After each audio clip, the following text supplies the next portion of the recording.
All right, I hope you guys are doing well. So, bell ringer for today. Describe what the clear and present danger rule is. Detail how Schenck versus United States 1919 was the example of this.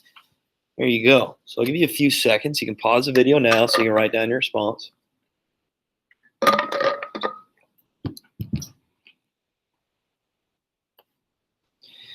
All right, so describe what the clear and present danger rule is. So, the clear and present danger rule was established pretty much to, in a way, limit the First Amendment because of freedom of speech. You can say, do whatever you want. You can have an assembly. Uh, you can have the right to press, right? Freedom of speech, religion, you name it. But if it's causing danger, if it's trying to incite any type of hostility or any type of rebellious action then against the government, then that could be limited in certain cases.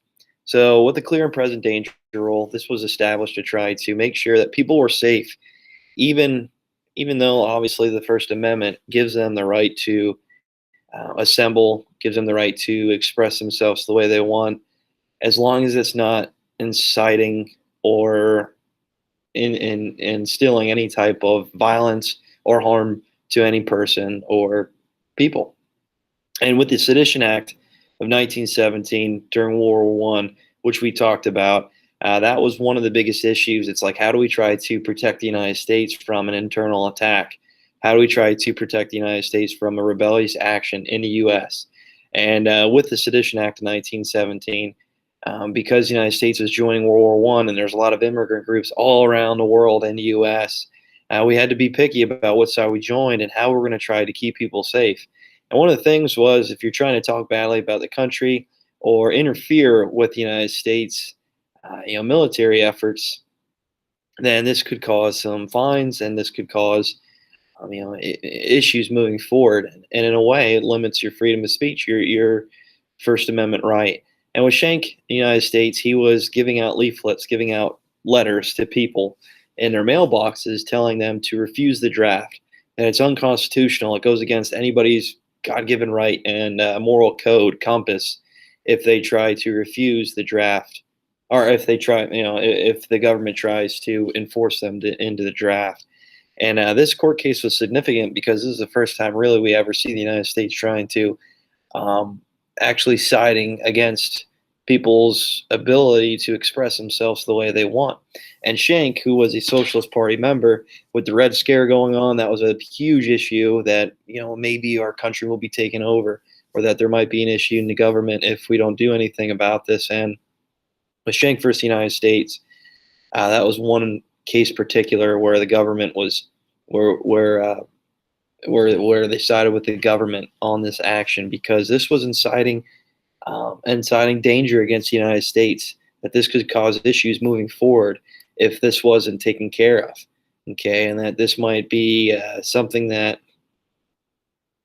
really could be detrimental to the United States and jeopardize their well-being in this war, in this conflict. Okay, and that something needed to be done. You just can't say and do whatever you want. And I hope you enjoyed the video yesterday with Meet the Parents, Ben Stiller, getting after it with the bomb on an airplane, right? There's another thing. If it's causing any type of threat to someone's well-being or doing, and it might cause an uproar, then that obviously is restricted. Or screaming fire in a crowded room, something you just don't do if that's not the case. All right. Clear and present danger, Schenck versus U.S.